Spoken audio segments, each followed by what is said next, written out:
Hey guys, tonight we're diving into something that might just change the way you see your own peace of mind. Imagine moving through your day traffic jams, work stress, family noise, and still keeping a calmness so steady it feels unshakable. If you could stay serene even when someone cuts you off in rush hour traffic, you'd basically be a superhero. And here's the good part. You don't need a cape, just a little wisdom. So, before you get comfortable, take a moment to like the video and subscribe, but only if you genuinely enjoy what I do here. And I'd really love to know where you're watching from and what time it is for you right now. Drop it in the comments below. It's always fun to see our little community connecting across different places and hours. Now, dim the lights, maybe turn on a fan for that soft background hum, and let's ease into tonight's journey together. It begins with the very first principle: firm purposes. You see, building resilience.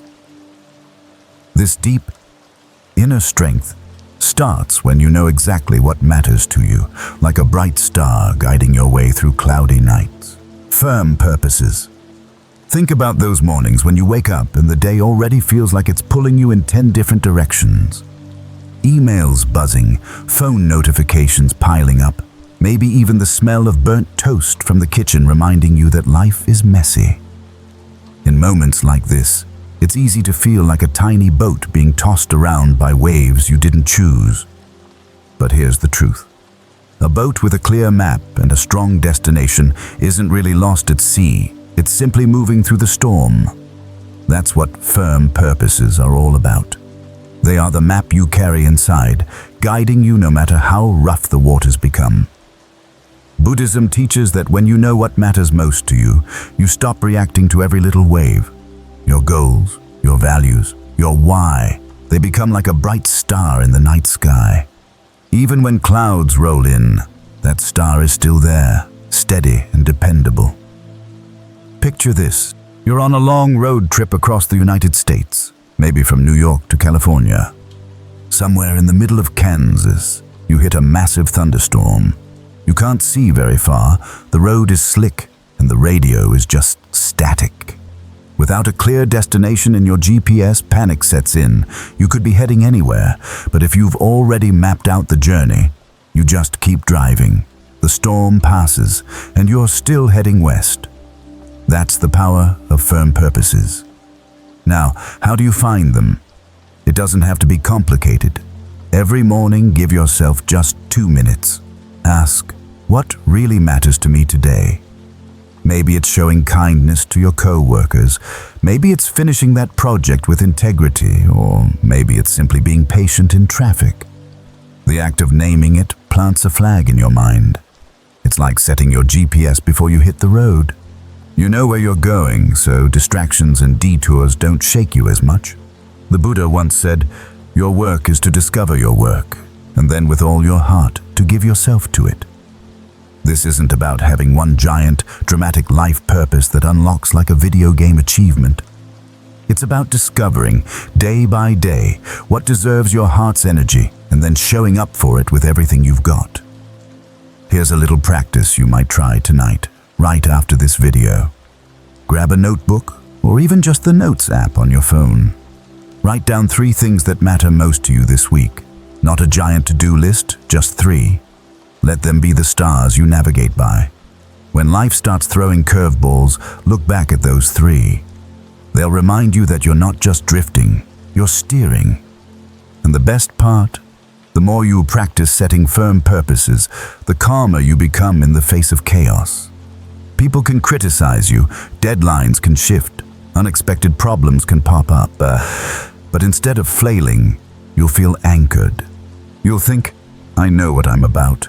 I know why I'm here today. That clarity becomes a quiet superpower. Of course, there's a funny side to this too. If your firm purpose is something like stay calm no matter what, life has a sneaky way of testing it.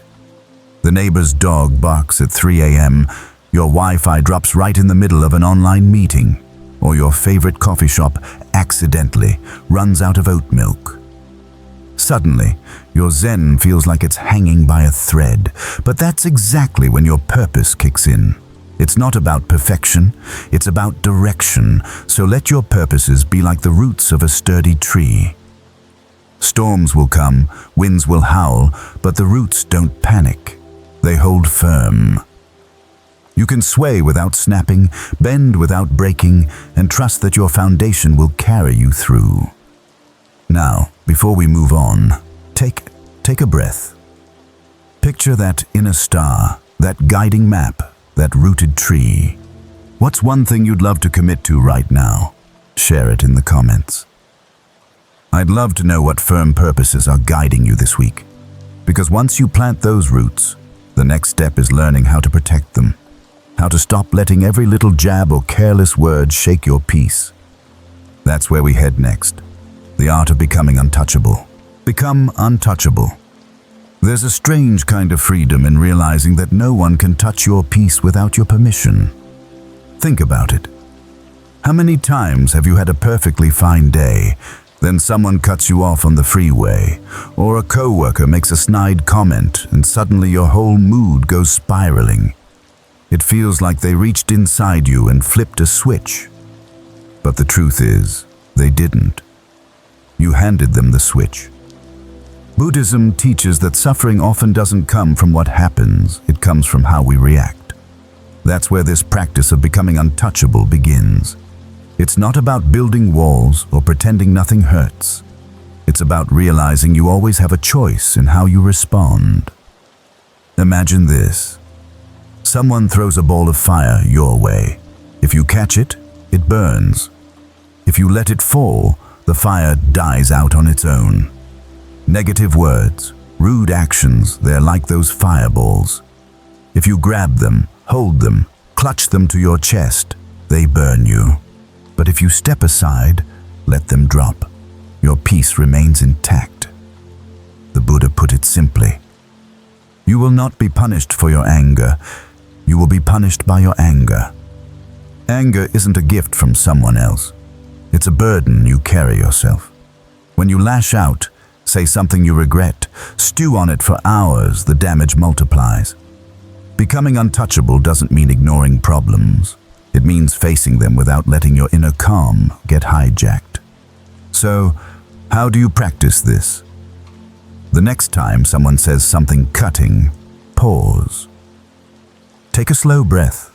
Let silence stretch just for a second longer than feels natural. In that breath you remember, this is my choice. Do I let these words land, or do I let them pass by like clouds drifting across the sky? You've probably had those moments when someone tries to bait you, almost daring you to get mad. Maybe it's a heated political conversation at Thanksgiving dinner. Or maybe it's just the barista rolling their eyes when you ask about almond milk.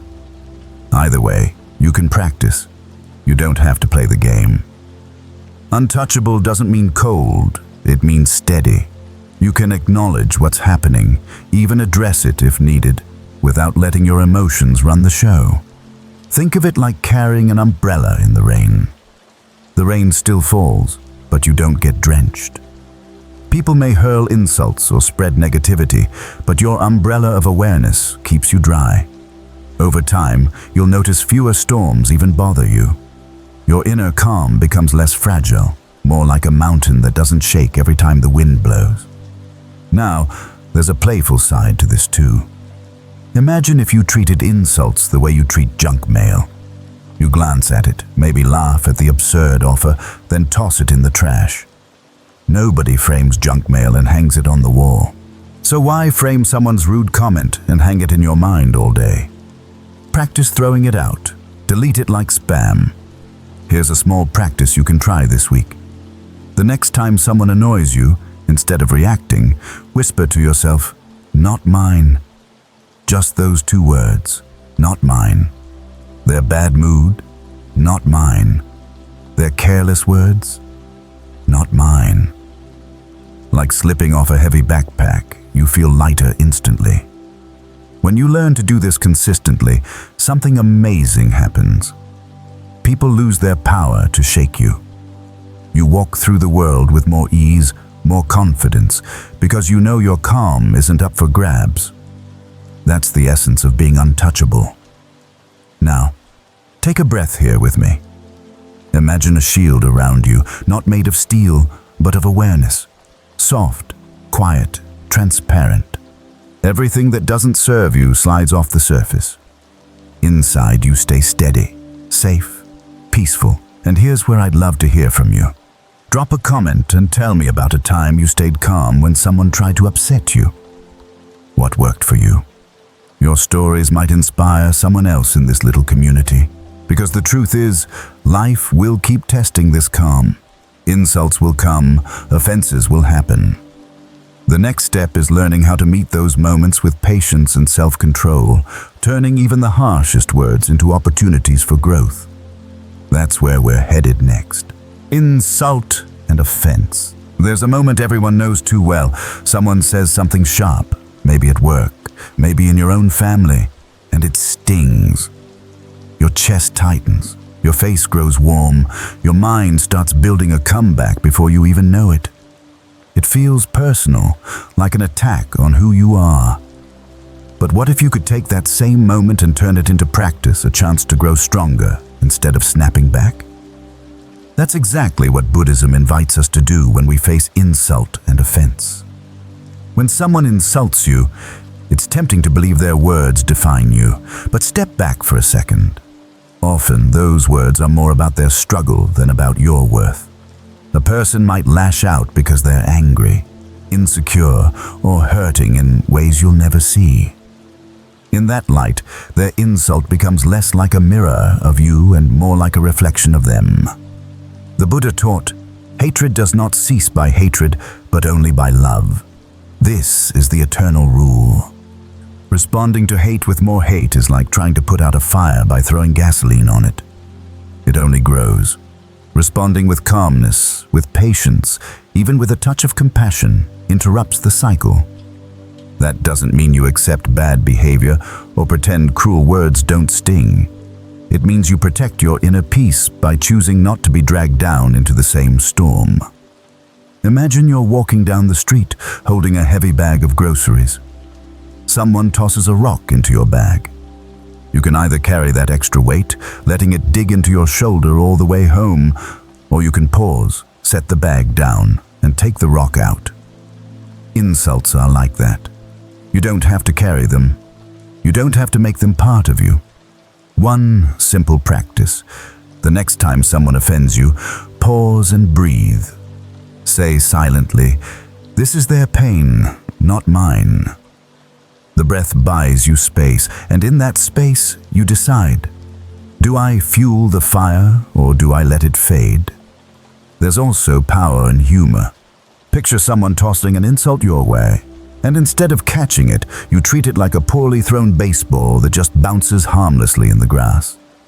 You shrug, maybe even smile at how clumsy it was, and keep walking. You don't have to attend every argument you're invited to. Sometimes, the best response is no response at all. Of course, this doesn't mean rolling over. If you need to set boundaries, you do, but you set them from a place of calm, not from the heat of reaction. That way your words carry weight, because they're steady, not scattered. Let's bring this closer to daily life. Think about online comments. Maybe you've posted something and someone drops in with negativity. It's easy to spiral, to read it 10 times, to let it ruin your day. But you have the same choice. Do I take the rock or do I leave it? The truth is, your peace is worth more than winning an argument with a stranger who doesn't even know you. Here's a challenge for you this week. Notice when someone offends you. Instead of jumping to defend yourself, experiment with silence. Just breathe and let it be. See how it feels not to fuel the fire. Later, reflect. Was the insult really about you? Or was it just a flash of someone else's storm that passed through your sky? Share your reflections in the comments. I'd love to hear what you discover, because your experiences might help someone else who's struggling with the same thing. Over time, you'll find insults lose their power. They'll glance off you instead of piercing you. You'll protect your peace like a precious jewel, and the world's rough edges won't scratch it so easily. Take a breath with me now. Imagine hearing an insult, watching it drift past like a leaf on a stream. You don't grab it, you don't chase it, you just watch it float away.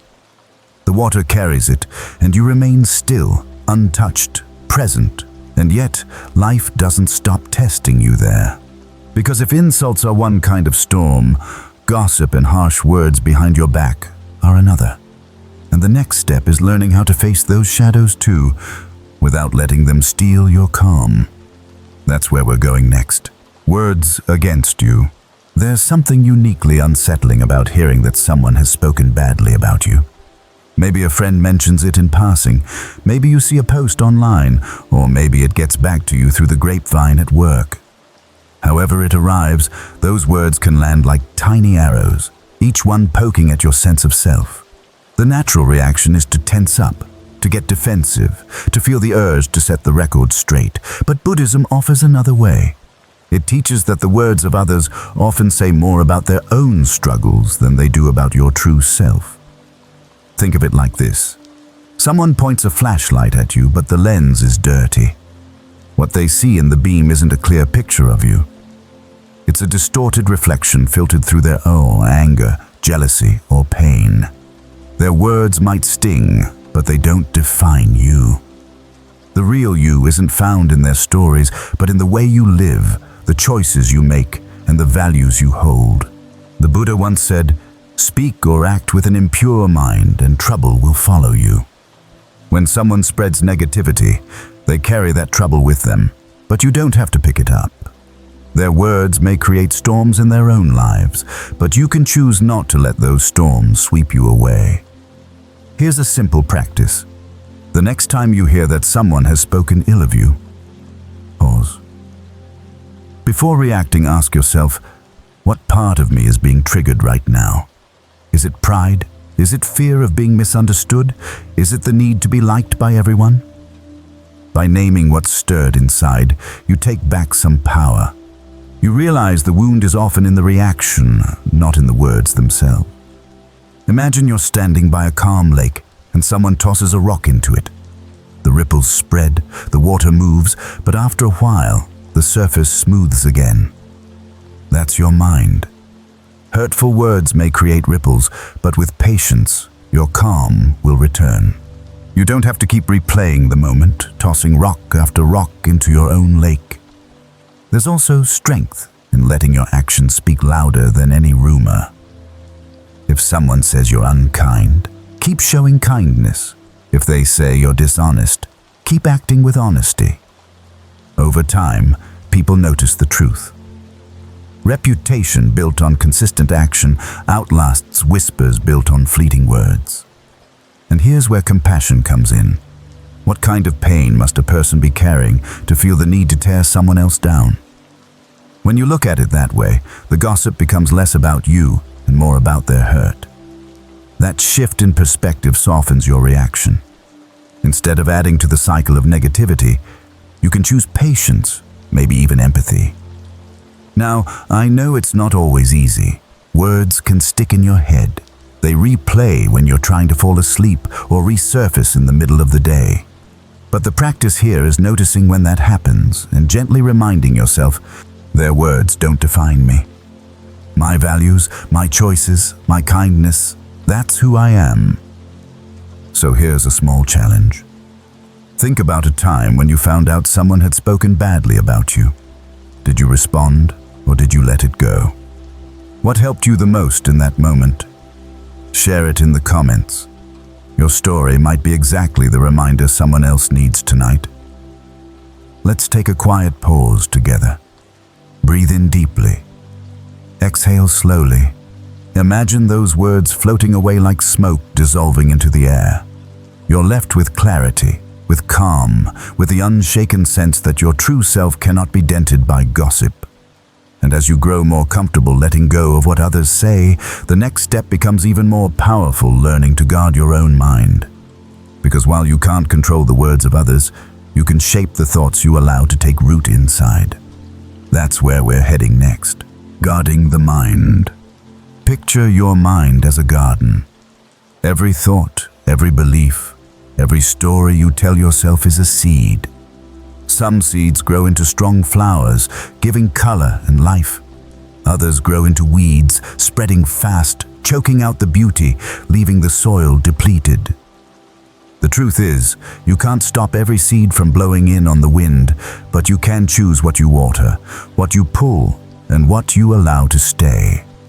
Guarding your mind is learning to be that gardener.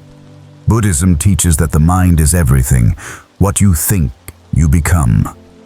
If your garden is filled with constant thoughts of doubt, fear, resentment, then those plants will grow tall, shading out your joy. If instead you nurture gratitude, kindness, and clarity, those grow strong and the weeds lose their hold. It isn't about pretending the weeds don't exist. It's about noticing them and gently choosing not to feed them. Think of a time when you caught yourself spiraling, maybe replaying a mistake over and over, or imagining the worst-case scenario about the future. That's like watering weeds. The more attention you give those thoughts, the bigger they get. But if you pause, redirect, and bring your attention to something grounding like your breath, or something you're thankful for, you starve the weeds and feed the flowers.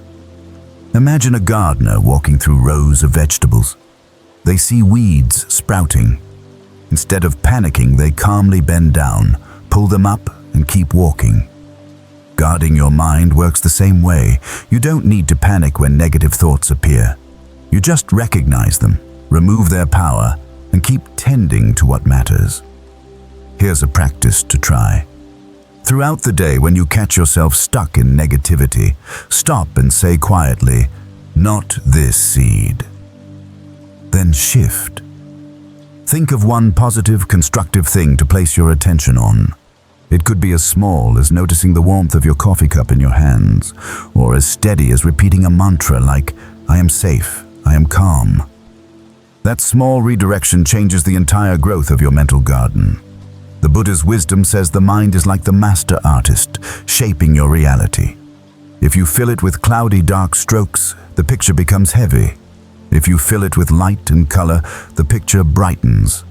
This isn't about toxic positivity, it's about deliberate cultivation. You don't deny storms, but you don't let them drown your roots either.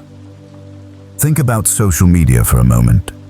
Scrolling endlessly can feel like dumping random seeds into your soil, some funny, some informative, but many negative, divisive, or exhausting. Guarding your mind means being mindful of the inputs you allow, who you follow, what you consume, what voices you amplify. Those all become seeds. So ask yourself, is this planting flowers or weeds? There's a playful side to this too. Picture yourself as the quirky gardener of your own headspace. You've got a sun hat on, maybe even gloves. A random negative thought shows up, and you say, "Well, hello, weed, nice try," and pluck it out with a smile. Humor can be a powerful way to disarm the heaviness of your inner critic.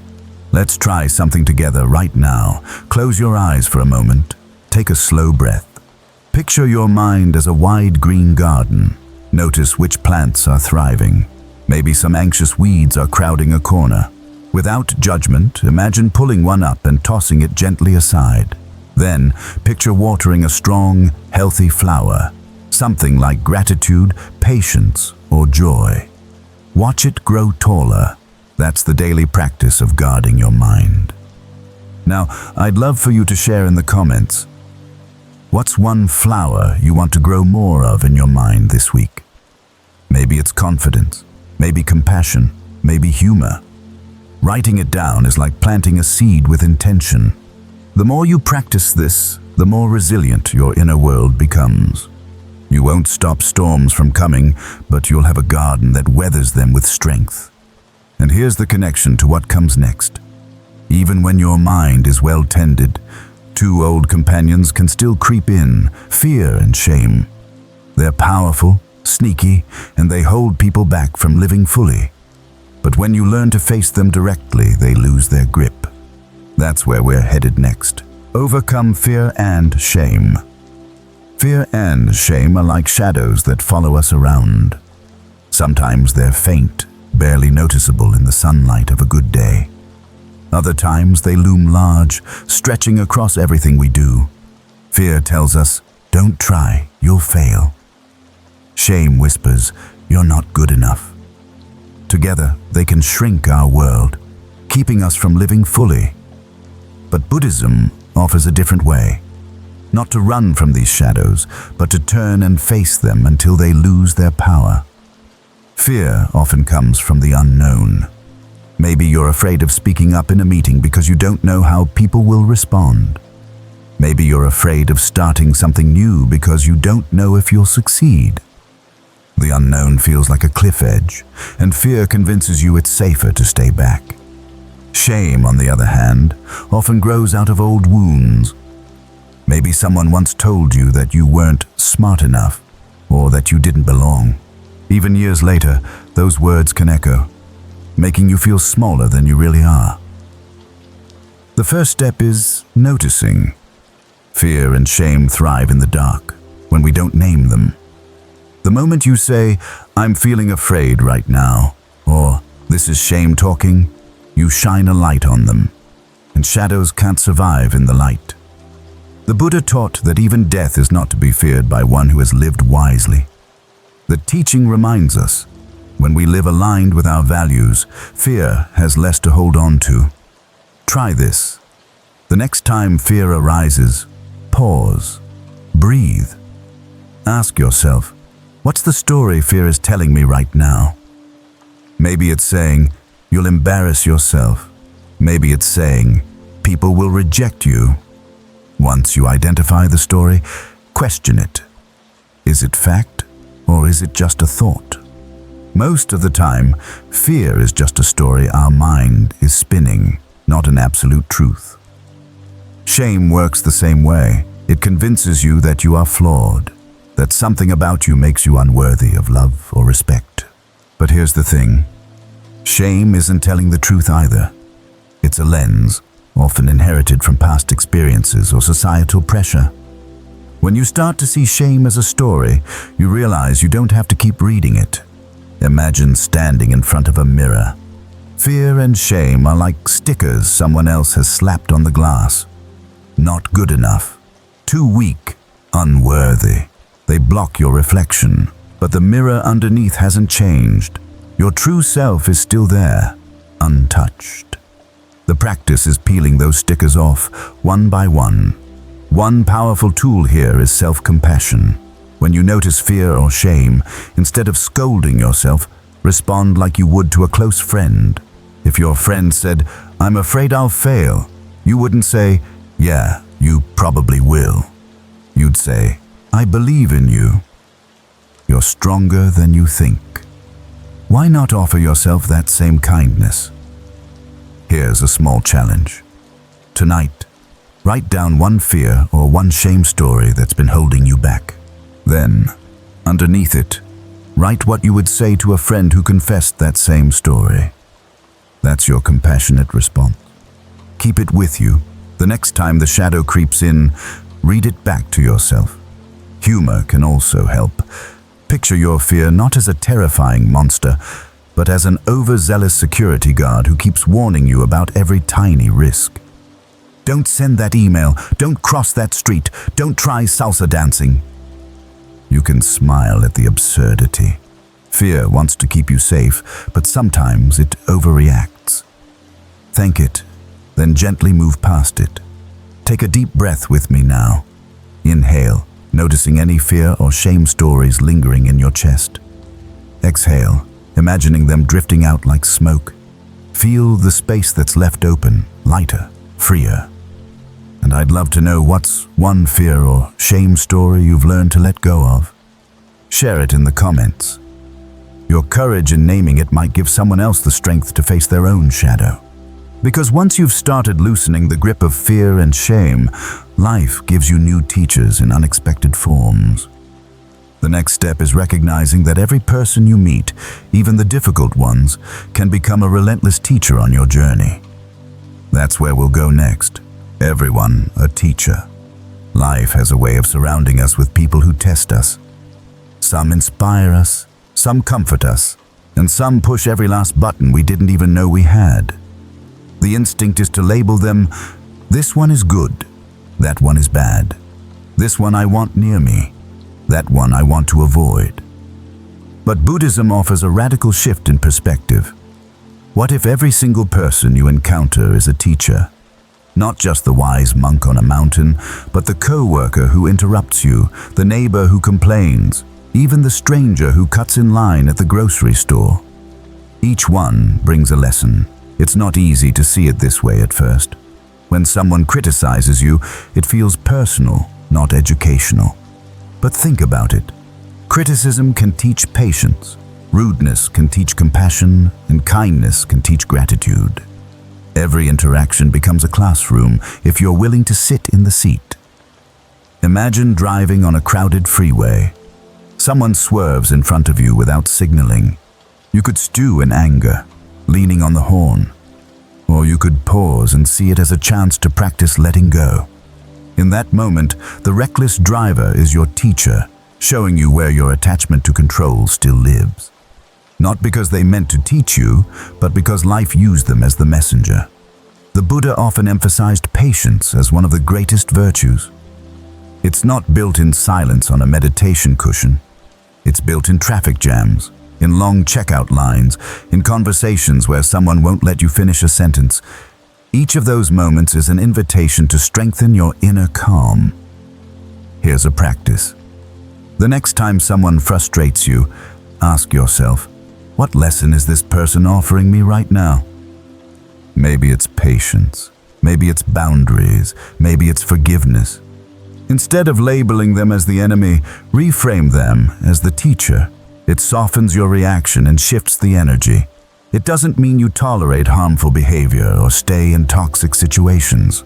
Sometimes the lesson is to walk away. Sometimes the teacher shows you that your growth depends on setting a clear boundary. That too is a valuable lesson. Let's add a little humor here.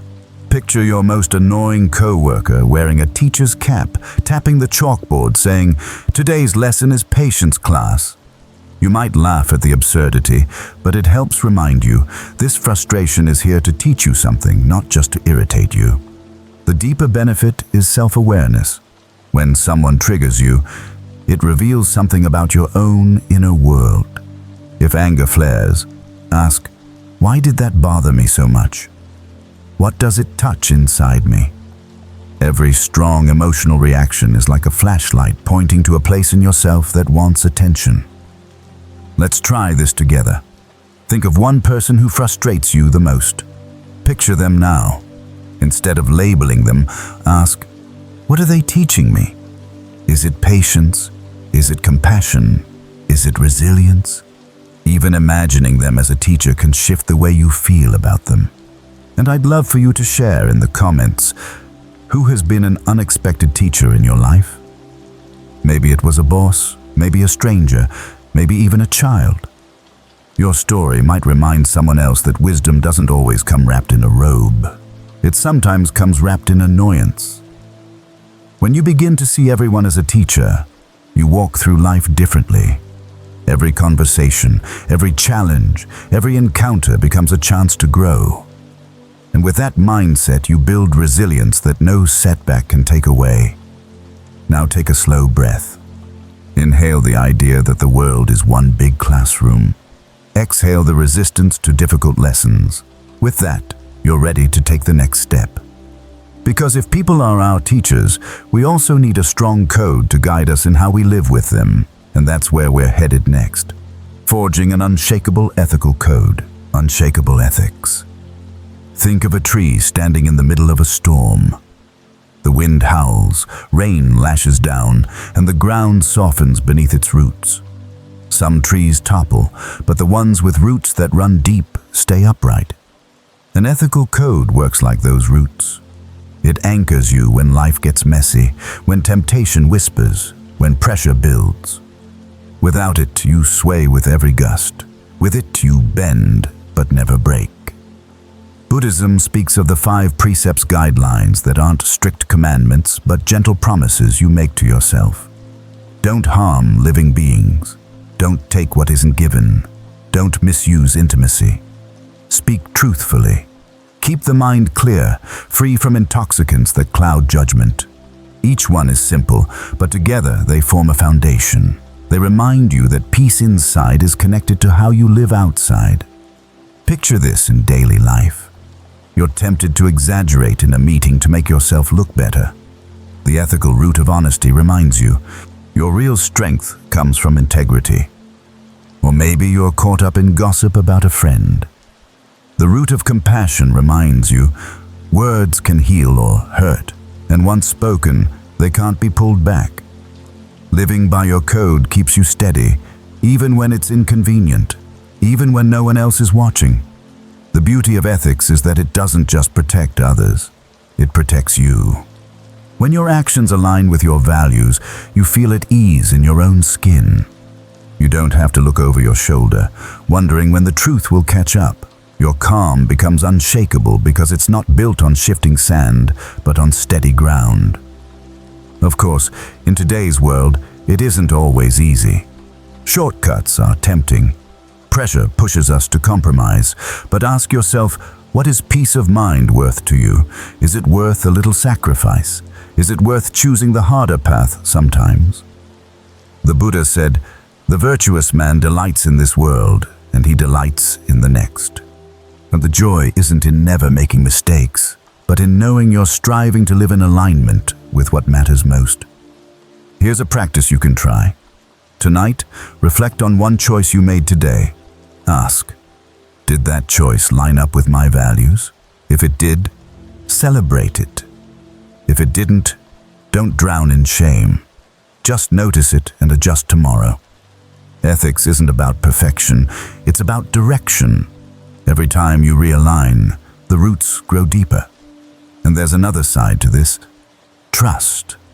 When people see you act with consistency and integrity, trust builds.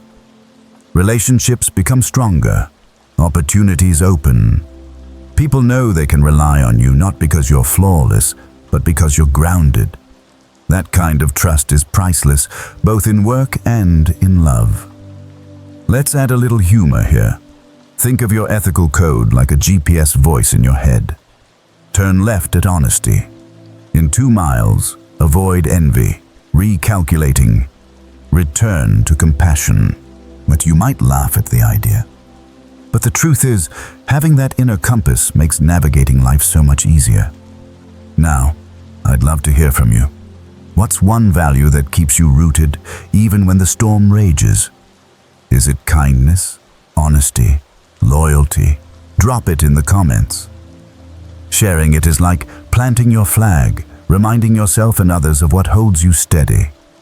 Take a slow breath with me. Inhale, picturing deep roots reaching into solid ground. Exhale, feeling the stability of knowing who you are and what you stand for. Because once those roots are strong, the next lesson is learning how to live in harmony with the natural flow of life itself. Ethics anchors you, but nature teaches you how to bend, how to adapt, how to move with the rhythms of the world. That's where we're heading next. Living with nature life is always changing. Seasons turn, tides rise and fall, day fades into night. Nature shows us over and over that impermanence is not a flaw, but a design. Yet so often we resist. We cling to summer when autumn comes. We fight the rain when it pours. We even rage at time itself for moving forward. Buddhism reminds us that peace comes when we learn to live with nature, not against it, flowing with its rhythms instead of struggling to control them. Think about a tree in winter. Bare branches stretch into the cold air. From the outside it looks lifeless, but inside it's resting, conserving energy, preparing for spring. If the tree judged itself by appearances, it might despair, but it knows its place in the cycle. You too have seasons, times of growth, times of rest, times of letting go. When you accept this rhythm, you stop asking, why isn't it always summer? And start trusting that every season has a purpose. Buddhism often points to the teaching of impermanence. Everything shifts, nothing stays the same. That truth can feel frightening at first, but when you really let it sink in, it becomes liberating. The pain you feel now will not last forever. The joy you cherish now is even more precious because it will pass. To live with nature is to embrace this dance of change. Imagine walking along the ocean shore. The waves rush in, the waves roll back. You don't stand in the water and scream, "Stay!" You let them come, you let them go. Your breath is the same. Inhale, exhale. To live in harmony with nature is to breathe with life, not to hold your breath waiting for things to freeze in place. Here's a practice. The next time something shifts unexpectedly, your plans fall apart, the weather changes, someone cancels on you. Pause. Instead of clinging to frustration, whisper to yourself, "Like the seasons, this too will pass." That reminder softens the grip, helps you adapt with less resistance. Living with nature also means respecting limits. In our culture, we're often told to push harder, go faster, achieve more. But look at nature. Even the sun sets. Even rivers bend around obstacles. There is wisdom in slowing down, resting, pacing yourself. Burnout happens when we try to live outside the natural rhythm of energy and recovery. And there's simplicity here too. The Buddha taught that happiness doesn't come from chasing endless possessions, but from being content with what is. Think about how peaceful a walk in the woods feels. Trees don't need designer labels. Birds don't compete for bigger houses. Simplicity is built into nature. When you align with it, you feel lighter, freer. Let's add a playful image. Picture yourself as a surfer. You don't control the waves, but you learn to ride them. Sometimes you fall, sometimes you glide, but the ocean keeps moving. Life is the same. You can resist and get tossed around, or you can learn to ride with balance. Now let's pause together. Take a deep breath. Inhale as if you're pulling in fresh spring air. Exhale as if you're releasing old autumn leaves. Feel yourself sinking with the rhythm of the natural world. I'd love for you to share in the comments. What's one way you feel most connected to nature? Maybe it's walking barefoot in the grass. Maybe it's watching the sunrise. Maybe it's tending a small garden. Your reflections can remind someone else to reconnect too. When you begin to live in harmony with nature, peace flows more easily. You stop demanding the world be something it isn't and start appreciating it as it is. But there's another powerful tool to add to this harmony: gratitude. And not just gratitude when things are easy, but gratitude so strong it becomes your shield against negativity. That's the practice we'll explore next. Weaponize gratitude. Gratitude might sound soft at first, like something you write in a thank you card or say politely when someone holds a door. But in Buddhism, gratitude is not fragile, it's a weapon. Not a weapon to harm, but a shield that guards your peace and a sword that cuts through negativity. When you practice relentless gratitude, even life's hardest moments lose their power to crush you. Think of a time when everything seemed to go wrong. Maybe your car broke down, your boss added last-minute work, and you spilled coffee on your shirt all in the same morning. Without gratitude, it feels like life is piling on and frustration builds. With gratitude, the frame shifts. You notice the friend who came to pick you up, the fact that you have a job at all, the warmth of that coffee even as it's stained. Gratitude doesn't erase problems, but it changes the way you carry them. The Buddha said, "Let us rise up and be thankful, for if we didn't learn a lot today, at least we learned a little." Gratitude takes even the smallest silver thread in a dark moment and holds it up to the light. You start asking, what can I be thankful for here? And suddenly the weight feels lighter. There's also science behind this. Studies show that people who regularly practice gratitude sleep better, feel less stress, and report higher happiness. Your brain actually rewires itself to notice positives more easily. The more you practice, the more natural it becomes to spot what's good instead of dwelling only on what's wrong. Here's a practice. Tonight, before bed, list 3 things you're grateful for. They don't have to be grand. It could be the sound of laughter from someone you love, the comfort of a soft blanket, or even just the fact that you made it through a hard day. Writing them down is like sharpening your shield. Each note of gratitude builds resilience. And gratitude doesn't just change your inner world. It changes your relationships. When you tell someone, "I appreciate you," their face softens. Trust grows. Bonds strengthen. Gratitude creates a ripple effect because people who feel appreciated tend to spread that kindness forward. It's contagious in the best possible way. Let's add a touch of humor. Imagine walking around with gratitude like a pair of superhero glasses. You put them on, and suddenly you see hidden blessings everywhere. The traffic jam? Time to finish your podcast. The long line at the grocery store? A moment to breathe before heading home. Gratitude turns ordinary annoyances into disguised gifts. Take a pause with me. Close your eyes if you can. Breathe in deeply. As you exhale, think of one thing right now that makes you thankful. Hold it gently in your mind. Let the feeling spread through your chest, like warmth on a cold day. That's the shield in action. Now I'd love to hear from you. Share in the comments one thing you're grateful for tonight. It doesn't matter how small. By putting it into words, you're not just reminding yourself, you're inspiring others to notice their blessings too. When gratitude becomes your habit, resilience grows naturally. Problems still come, but you don't collapse under them. You stand firm, weapon in hand, shield at the ready, meeting life with calm strength.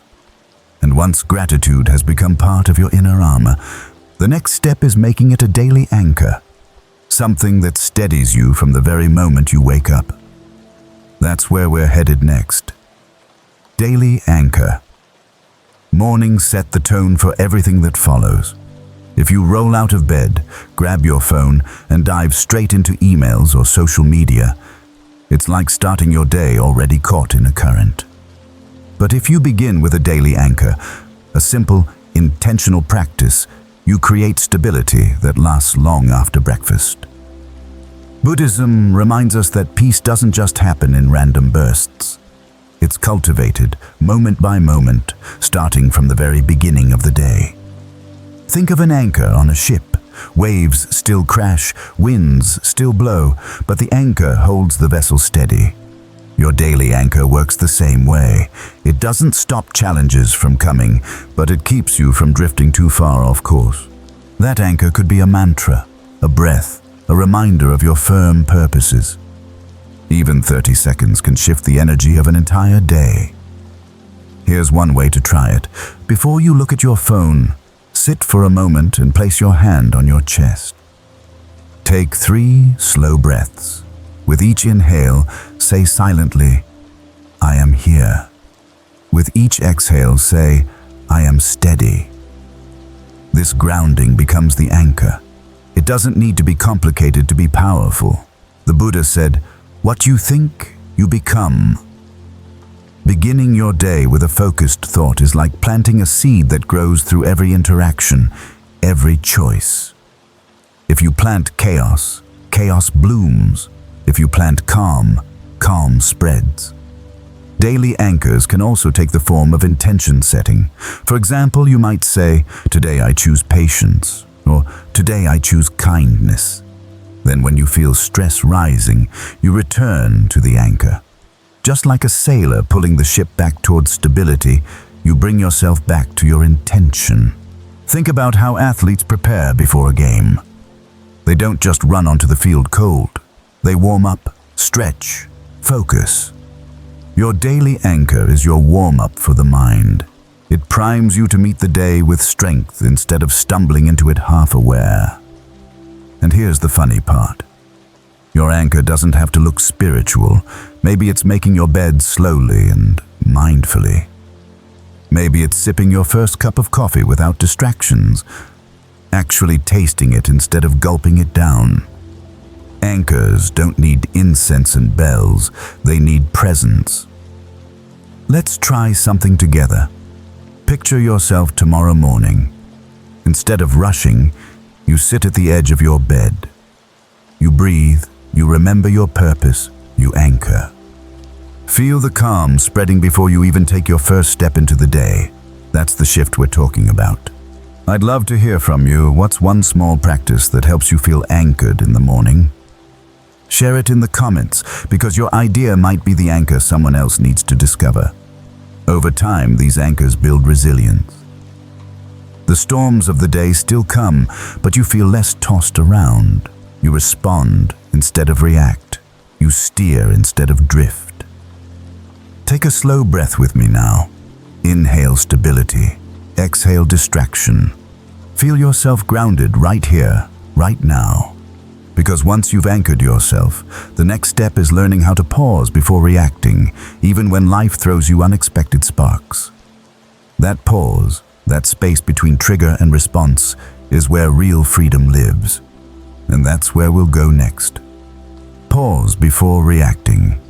There's a tiny space between what happens to you and how you respond. Most of us miss it.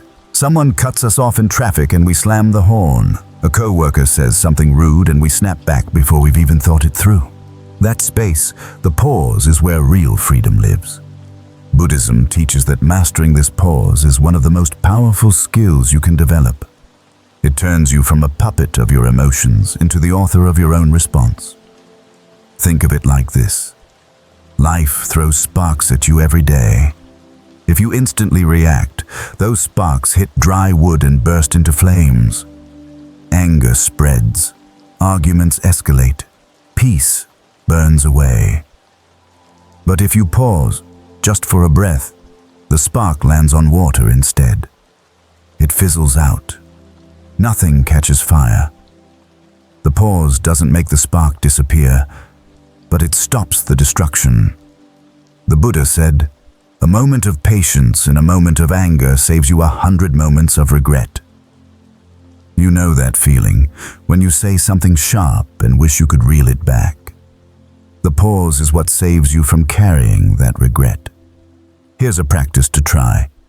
The next time you feel heat rising, heart pounding, jaw clenching, pause. Inhale slowly. Exhale even slower. Count to 3 before you speak. This tiny delay interrupts the automatic reaction and gives your wiser self time to step in. Picture it in daily life. You're in a meeting and someone unfairly criticizes your work. The impulse is to jump in defensively, but instead, you pause. You breathe. You let silence stretch just long enough to settle your heart. Then you choose words that reflect your calm instead of your anger. That one pause changes the entire trajectory of the conversation. And here's the funny side. Imagine if we all had a big red pause button on our foreheads.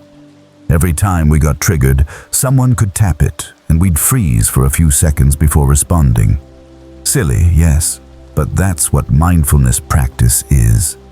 Building your own inner pause button. This isn't about suppressing emotions. It's not pretending you're not angry or hurt. It's acknowledging the feeling and then deciding how you want to respond, rather than letting the emotion decide for you. The pause gives you back control. Let's try it together. Close your eyes if you can. Think of something that annoyed you recently. Notice how your body feels as you bring it to mind. Now take a long, slow inhale. Hold it for just a second, then exhale fully. Notice how the energy shifts. That's the pause in action. I'd love to hear from you. When was a time you managed to pause before reacting? Did it change the outcome? Share in the comments, because your story might encourage someone else to build their own pause button. Over time, this practice transforms you. People around you notice. They expect you to snap, but instead you respond with calm. That calm becomes contagious. Your pause teaches others to pause too. Take one more breath with me now. Inhale presence. Exhale reactivity. Feel the freedom that lives in that space between, because once you've discovered the power of pausing, the next lesson is learning the deeper strength hidden in silence. Not just the absence of words, but the presence of peace. That's where we're heading next. Power of silence. Silence is often misunderstood. People think silence means weakness, or that it's empty space to be filled with words. But Buddhism teaches that silence is not absence, it's presence. It's the moment when the noise of the world quiets enough for you to hear what truly matters. In silence, you find your center, your clarity, and sometimes even your greatest strength. Think about the last time you were in a heated conversation. Voices rose, words flew fast, everyone rushed to make their point, and then, maybe for a split second, there was silence. That pause carried more weight than any of the shouting. Silence can disarm tension. It can create space for reflection. It can say, "I will not add fuel to this fire." The Buddha himself often responded to difficult questions with silence. Not because he didn't know the answer, but because silence spoke more deeply than words ever could. Sometimes the wisest response is simply not to react, not to argue, not to justify, just to sit quietly and let the storm pass. Picture a lake on a still morning. No ripples, no disturbances, just clear water reflecting the sky. That's what silence feels like inside when you learn to embrace it. It reflects truth without distortion, and just like the lake, your mind doesn't have to work hard to be silent. It just has to stop being stirred. Here's a practice. Try carving out 5 minutes of silence each day. No phone, no music, no scrolling. Just sit, notice your breath. Notice the sounds around you without naming them. At first, the silence may feel loud, filled with your own restless thoughts, but stay with it. Over time, the chatter quiets, and you begin to feel the calm underneath. Silence also protects you. When someone says something offensive, silence can be your shield. Instead of snapping back, you let the words fall flat. It's like refusing to volley the ball back in a game you never wanted to play. The energy dies with your silence, and your peace remains intact. And silence isn't always serious. It can be playful too. Imagine being in a petty argument about something small, like who left the dishes in the sink. Instead of launching into defense, you just smile, stay silent, and maybe even give a little bow as if to say, "You win this round." Humor in silence can deflate conflict faster than 1,000 words. Let's pause together right now. Breathe in slowly. As you exhale, let your mind fall quiet. Feel the stillness between the sounds, the gaps between the words. That space is always there, waiting for you to rest in it. I'd love to know, when has silence helped you most? Was it in an argument, during meditation, or in nature? Share it in the comments. Your story might remind someone else that silence is not emptiness, but power. Over time, the more you practice silence, the more natural it becomes. You'll discover that not every thought needs to be voiced. Not every battle needs to be fought. Not every space needs to be filled. Silence teaches you presence. And presence is where peace lives. Take one more breath with me now. Inhale the noise, exhale into quiet. Rest in that stillness for just a moment longer. Because once you've touched the strength of silence, the next lesson is choosing carefully what you allow to grow in your mind. The seeds you nurture shape the life you live. That's what we'll explore next. Seeds of thought. Every thought you have is a seed. Some seeds grow into flowers. Kindness, patience, courage. Others grow into weeds: resentment, envy, fear. The garden of your mind is always sprouting something, and whether you realize it or not, you are the gardener. The question is not whether thoughts will come. The question is which ones you choose to water. Buddhism teaches that what you think, you eventually become. If you spend your days feeding thoughts of anger, anger becomes the lens through which you see the world. If you practice nurturing gratitude or compassion, those become the roots that ground you when life gets difficult. The mind doesn't stay neutral. It grows what it's given. Think about it like this. Imagine you have 2 jars. Every time you focus on a negative thought, complaining, replaying an insult, doubting yourself, you drop a pebble into the weeds jar. Every time you focus on something uplifting, a kind act, a breath of calm, a moment of gratitude, you drop a pebble into the flowers jar. By the end of the day, 1 jar will be heavier. Over weeks and months, whichever jar you've been filling determines the landscape of your mind. Here's a practice. When a negative thought arises, don't panic. Just notice it. Say to yourself, "This is a weed," then decide whether to water it. Do you want this thought to take root? If not, let it pass. At the same time, when a positive thought comes, like appreciation for a friend or pride in your effort, pause and give it attention. That pause is like watering the flower. Over time, your mind will bloom in the direction you choose. Imagine a gardener walking through rows of plants. They see weeds starting to spread. Instead of giving up or feeling ashamed, they calmly bend down, pull a few, and move on. You can do the same. You don't need to judge yourself for having weeds. You just need to tend to the garden daily, patiently, without anger. The Buddha said, "The mind is everything. What you think, you become." This isn't just philosophy. It's practical psychology.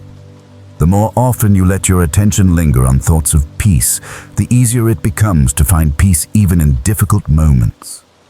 Your brain learns pathways the way a trail gets worn into the forest. Walk the path of gratitude often enough, and it becomes the easy road to take. Let's bring in a little humor.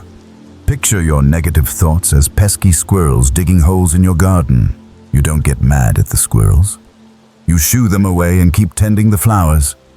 Some days they come back, but if you keep watch, your flowers will always outshine the holes. Let's pause together now. Breathe in and imagine planting a seed of calm. Exhale and picture watering it. With each breath, your inner garden grows steadier, greener, more alive. Now I'd love to know, what seed do you most want to nurture this week? Is it patience, joy, self-acceptance? Share it in the comments. Writing it down is like planting it twice, once in your mind, once in the world. When you become intentional about which seeds you water, your life starts to shift. Problems feel less overwhelming because you no longer let weeds take over. You walk with more calm because flowers of peace are blooming inside you. Take one last breath here. Inhale the image of a garden in full bloom. Exhale and feel yourself grounded, steady, tending your thoughts with care. And once you've learned to choose your seeds wisely, the next lesson is even deeper, facing the shadows of fear and old shame that linger in the corners of your mind. Because sometimes the weeds aren't just small, they're rooted deep. That's where we'll go next. Facing shadows. Everyone carries shadows. They might be old fears, painful memories, or shameful moments we'd rather bury. We push them down, hoping they'll vanish, but they don't. They linger in the corners of the mind, shaping our choices, tightening our chest at unexpected times. Buddhism doesn't ask us to run from these shadows. It invites us to turn and face them, to see them clearly until they loosen their grip. Fear is often a story about the future. Shame is usually a story about the past. Both stories weigh us down in the present.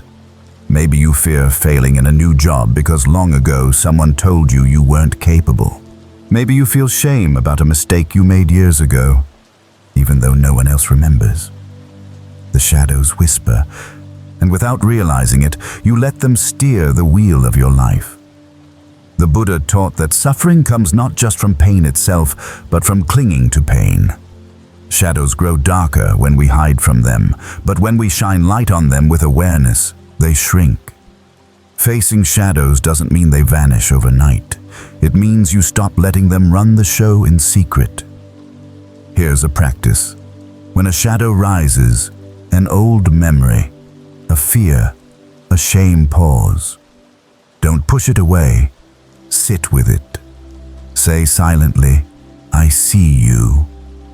Notice where it sits in your body. Maybe it's a knot in your stomach, a heaviness in your chest. Breathe into that space.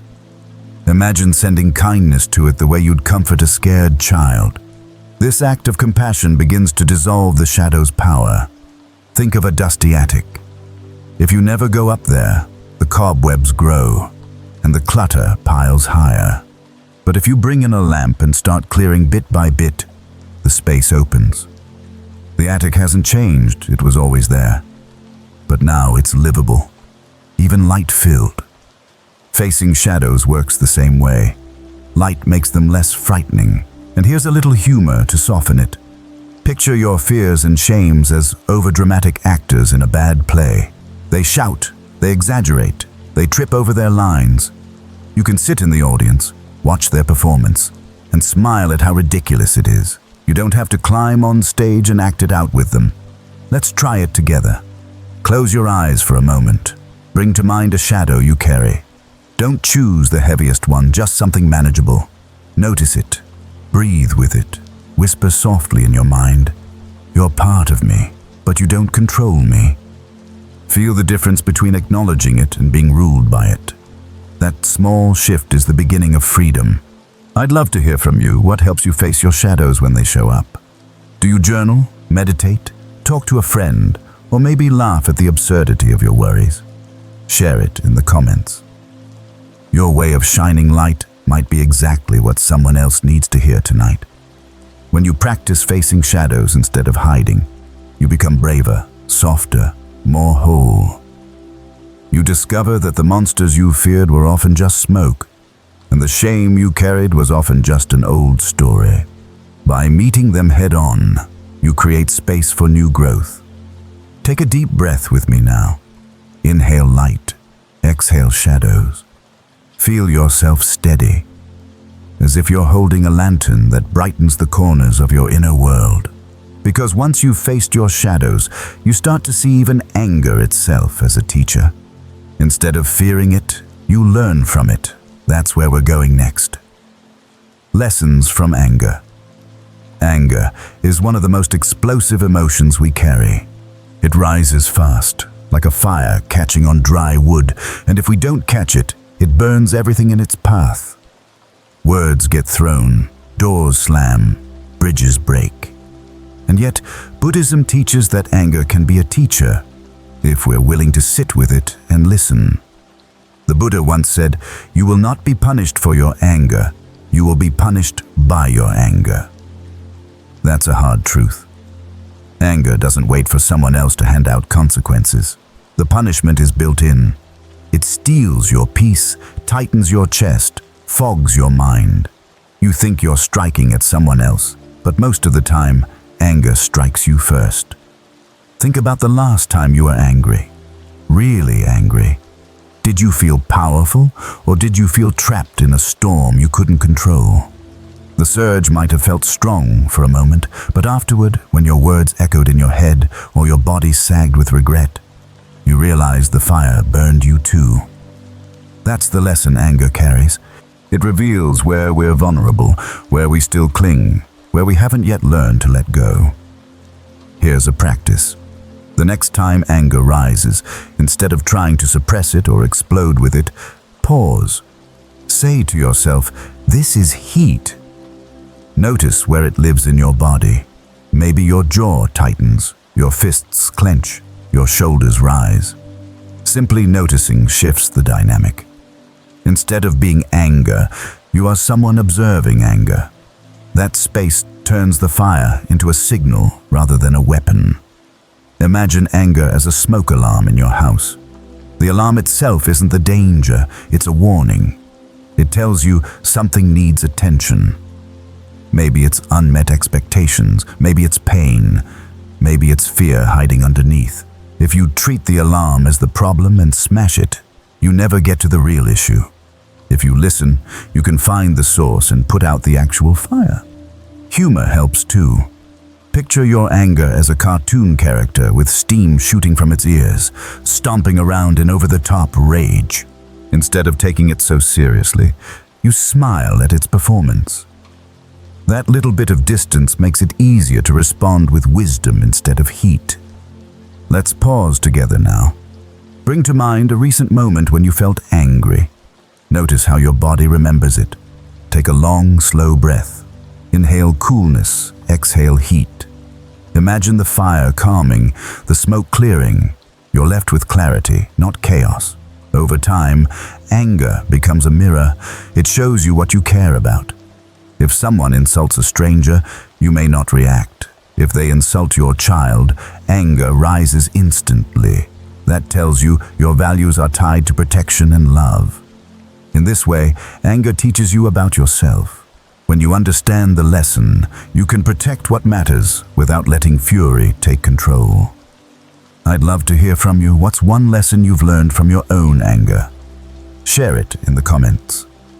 Your reflection might help someone else see their anger in a new light.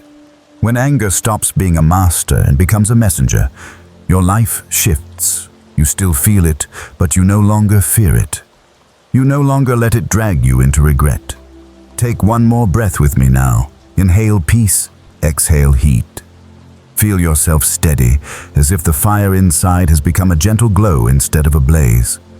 Because once you've started learning from anger, the next step is practicing patience, the steady muscle that holds you calm when storms test your resolve. That's where we're headed next. Patience. Practice. Patience is often treated like a passive thing, as if it means simply waiting around. But in Buddhism, patience is strength. It's not the absence of action, it's the ability to act wisely instead of react blindly. Patience is like a muscle. The more you train it, the stronger it becomes. And just like lifting weights, you don't build it overnight. You build it through practice, repetition, and a willingness to be tested. Think about all the small daily annoyances you face. The slow line at the grocery store. The traffic jam that seems to stretch forever. The customer service call where you hear your call is important to us for the 15th time. These are not just irritations, they're training grounds. Each one is a little gym for your patience muscle. You can huff and puff, or you can use it as a chance to grow. The Buddha said, patience is the highest asceticism. That means it's not flashy, it's not loud, but it's one of the deepest strengths you can cultivate. Anyone can lash out when pushed. It takes real power to breathe, to hold steady, to respond with clarity instead of impulse. Here's a practice. The next time you're in line and feel frustration rising, shift your focus. Instead of staring at the person ahead of you and wishing they'd move faster, bring your attention to your breath. Inhale, exhale. Notice your feet on the ground. Suddenly, the wait becomes a meditation. You haven't lost time, you've gained awareness. Patience changes relationships. Imagine an argument with a loved one. Words are heating up, emotions are raw. If you rush to prove your point, things escalate. But if you pause, give space, listen without immediately interrupting, you change the whole dynamic. Your patience becomes a gift not just for you, but for the other person too. And here's the funny side. Picture your impatience as a little child in the back seat of your car, whining, "Are we there yet? Are we there yet?" You can't throw the kid out, but you can smile, acknowledge the noise, and keep driving calmly. Impatience will always show up. It's what you do with it that matters. Let's pause together right now. Think of a situation where you usually lose patience. Maybe it's at work, maybe at home. Bring it to mind. Now imagine yourself in that moment, but instead of reacting, you breathe. You wait. You let the storm pass before choosing your response. Notice how different that feels. That's your patience muscle flexing. I'd love to know, where in your life do you most need to practice patience? Share it in the comments. Just naming it can be the first step in strengthening it. Over time, patience becomes second nature. You don't have to force it. The muscle remembers. You find yourself calmer in situations that used to drive you wild, and that calm ripples outward. People feel it. They respond differently to you because your steadiness gives them steadiness too. Take one more breath here. Inhale strength, exhale rush. Feel the power in waiting, in holding steady, in not being controlled by urgency. Because once patience begins to settle into your bones, the next lesson opens your heart even further. Learning to shift from judgment to compassion, seeing the pain behind people's actions instead of only their behavior. That's where we'll go next. Compassion. Shift. It's easy to judge people by their actions. Someone snaps at you, and instantly you label them rude. A driver cuts you off, and you call them reckless. But Buddhism invites us to look deeper to see the suffering beneath the surface. Compassion is the shift that changes everything. It doesn't excuse bad behavior, but it transforms the way you carry it. Instead of adding your anger to the fire, you bring water. Think of a time when someone spoke harshly to you.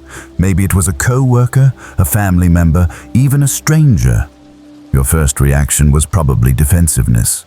But what if you paused and asked, what pain might they be carrying right now?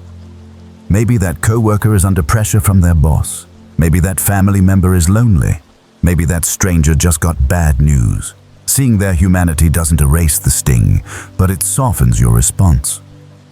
The Buddha taught, hatred does not cease by hatred, but only by love. Compassion is not weakness, it is the courage to respond differently. When you choose compassion, you break the cycle. You stop passing the pain along. Here's a practice. The next time someone irritates you, take a slow breath and silently repeat, just like me, they want to be happy. Just like me, they are struggling. This simple reminder shifts your heart. It takes you out of the role of judge and puts you in the role of fellow traveler. Compassion also changes how you see yourself. Shame and self-criticism can be just as harsh as external insults. Practicing compassion inwardly means treating yourself like a friend. Instead of saying, I messed up, I'm worthless, you say, I messed up, and I'm still worthy of kindness.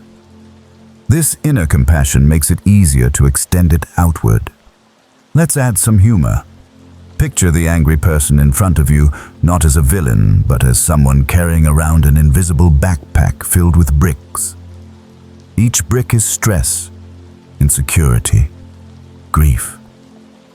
No wonder they stumble. If you saw the weight they were carrying, you'd be less likely to kick them while they're down. Let's pause together now. Close your eyes if you can. Bring to mind someone who has frustrated you recently. See their face. Then imagine them as a child, just trying to be loved, just trying to figure life out. Let that soften your heart, even just a little. I'd love to know, has there ever been a time when compassion completely changed how you saw someone? Share it in the comments. Your story might help someone else learn to see past the surface. Over time, compassion becomes a habit. You start to look at people differently. The driver who cuts you off is not your enemy. They're a human being having a hard day. The cashier who seems distracted might be worrying about their sick parent. This shift doesn't make the world perfect, but it makes you freer. You're no longer chained to anger. Take a deep breath here. Inhale understanding, exhale judgment. Feel the lightness that comes from seeing others as whole humans, not just the masks of their actions. Because once compassion takes root, simplicity follows. You stop needing so much. You find joy in enough. That's the next step on our journey. Simple living. We live in a world that constantly tells us we need more. More clothes, more gadgets, more money, more status. Advertisements whisper that happiness is just one purchase away. But Buddhism offers a different path. True happiness comes not from piling things up, but from learning the joy of enough. Simple living doesn't mean giving everything away or living in a cave. It means loosening your grip on excess so you can hold on more fully to what really matters. Think about your own life. How many times have you bought something, felt a little rush of excitement, and then within days or weeks, that thing just blended into the background? The thrill fades, but the craving for more remains. It's like drinking salty water. You keep sipping, but the thirst only grows. Simplicity breaks that cycle. The Buddha said, "Contentment is the greatest wealth." Imagine carrying that kind of wealth around with you. If you're content, you're already rich. You don't need every new gadget or every luxury to feel complete. You already have what matters most: peace of mind, relationships, the ability to breathe freely in this moment. Here's a practice. This week, choose one area of your life to simplify. It could be your closet, your schedule, or even your digital life. Clear out what you don't use, don't love, or don't need. As you let go, notice how it feels. Simplicity creates space to breathe, to think, to rest. And in that space, peace grows. Simplicity also shows up in how you spend your time. Our calendars fill with meetings, errands, obligations. But ask yourself, what actually nourishes me? Sometimes saying no is the most generous thing you can do for yourself and for others. A life stripped of unnecessary clutter makes room for what matters most. And there's humor in it too. Think of all the must-have items you bought years ago that now sit forgotten in the back of a drawer. Remember the exercise gadget you used twice, or the trendy kitchen tool that promised to change your life? We laugh because we've all been there. The reminder is gentle. Joy was never in the object, it was in how we chose to live. Let's pause here. Close your eyes if you can. Take a slow breath. Imagine your life lighter, freer, with fewer distractions. Picture yourself walking through a clean, open space. Nothing weighing you down, just calm simplicity. I'd love to hear from you. What's one thing you've let go of that made your life feel lighter? Share it in the comments. Your story might inspire someone else to find the courage to release what no longer serves them. Over time, you'll notice that simple living doesn't feel like deprivation. It feels like abundance. You find joy in a home-cooked meal, in laughter with a friend, in the stillness of a quiet evening. You stop measuring life by what you own and start measuring it by the depth of your peace. Take one more breath with me now. Inhale. Ease. Exhale. Excess. Let yourself rest in the fullness of less. Because once you've discovered the power of simplicity, the next lesson is bringing those values into action, living out your ethics not just in thought, but in every choice you make. That's what we'll explore next. Ethics in action.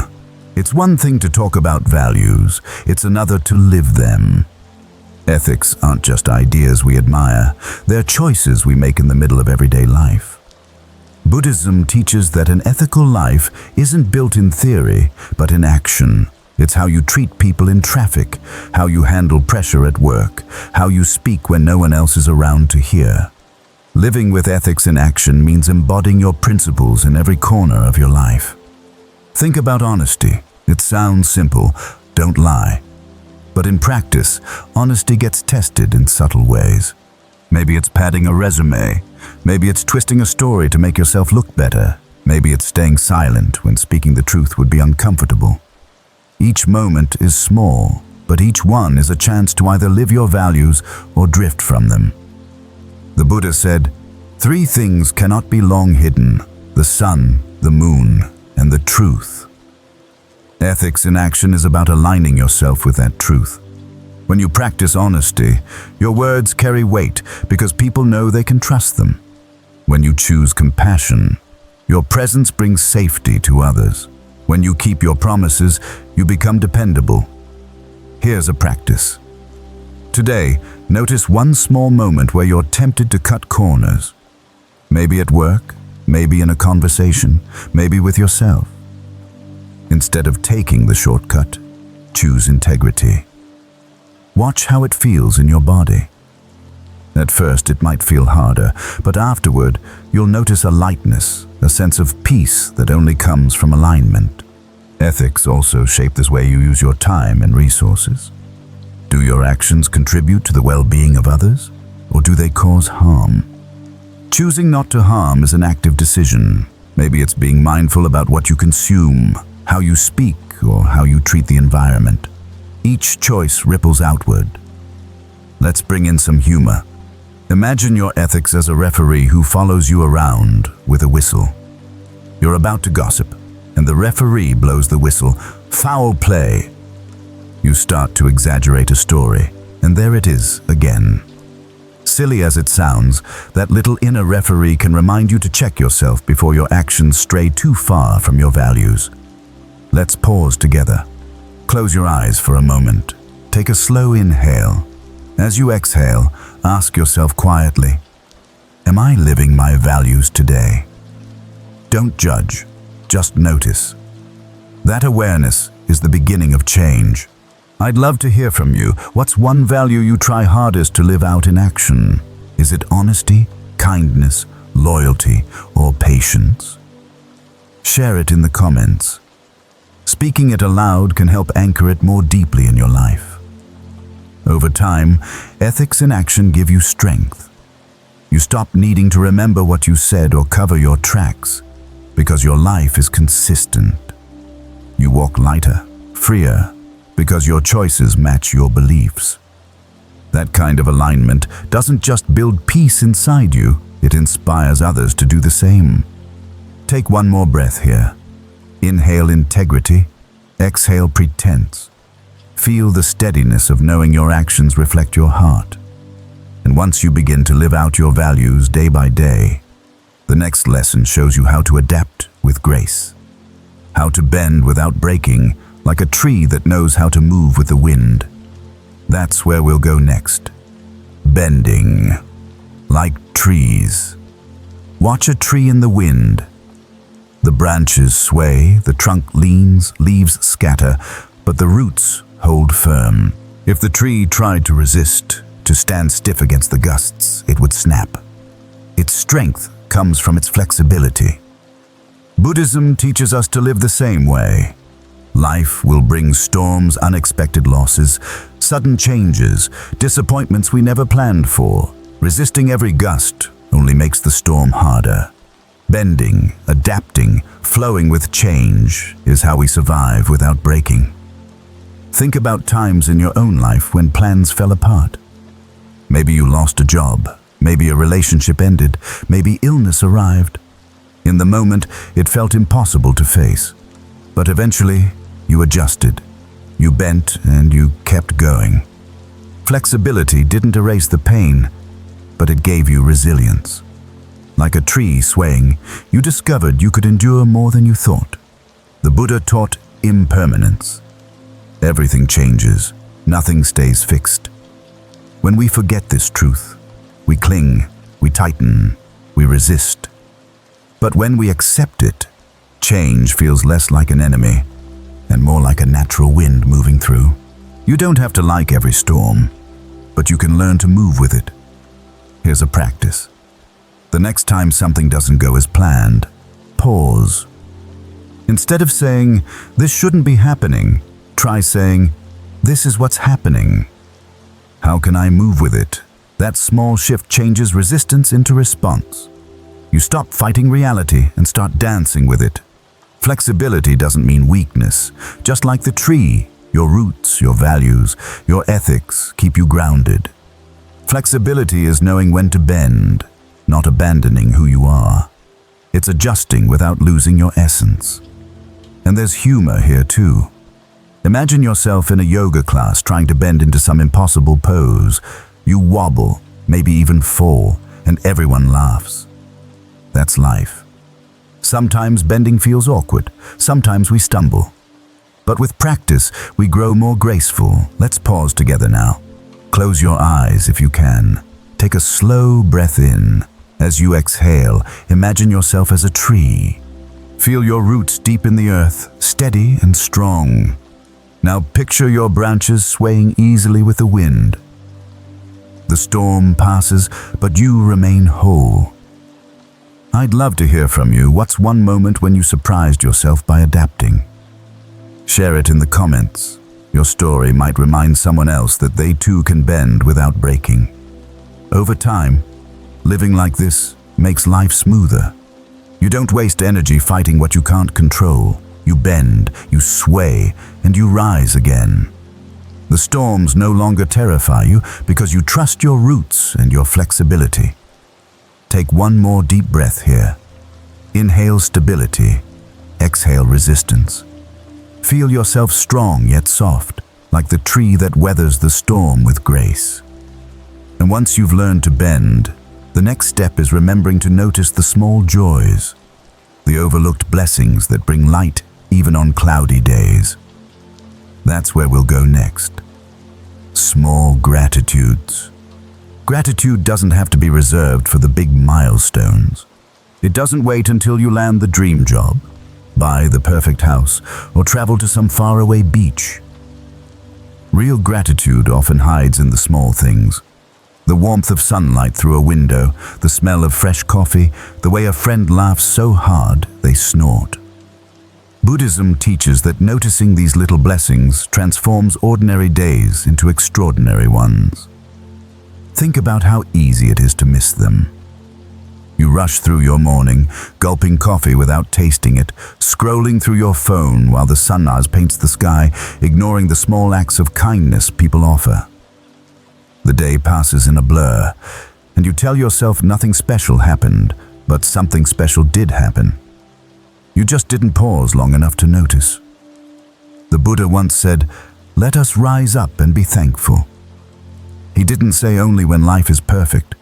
He said rise up every day, even when things feel ordinary, even when they feel hard. Gratitude is not about ignoring difficulties. It's about remembering that even in difficulty, something good exists alongside it.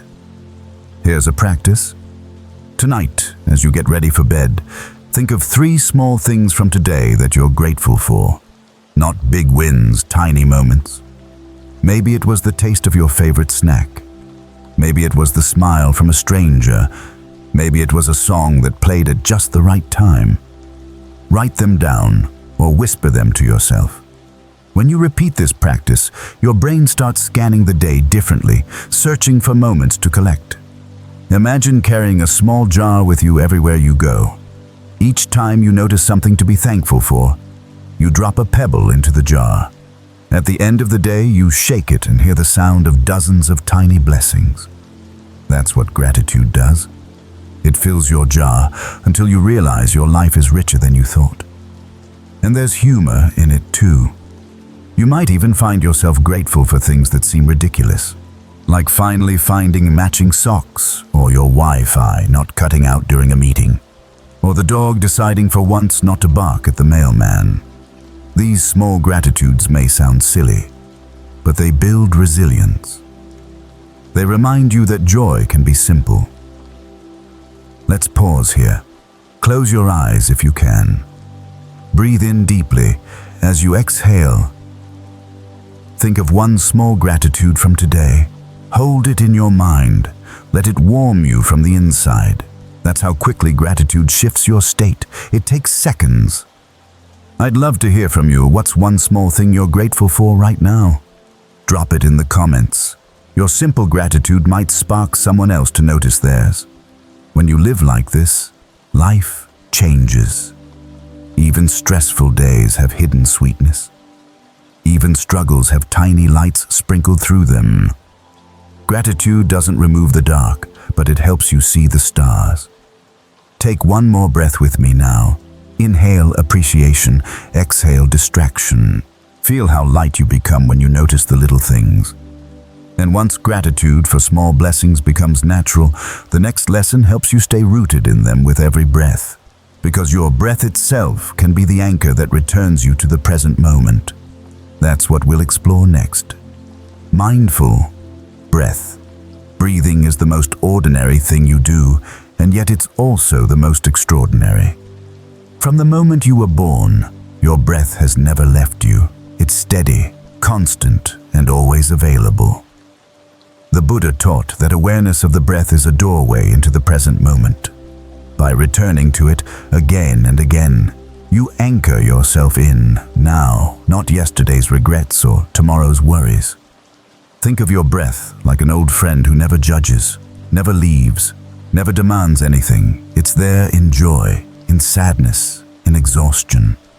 Most of the time, you barely notice it, but when you give it your attention, you discover a quiet power one that calms storms and centers the mind.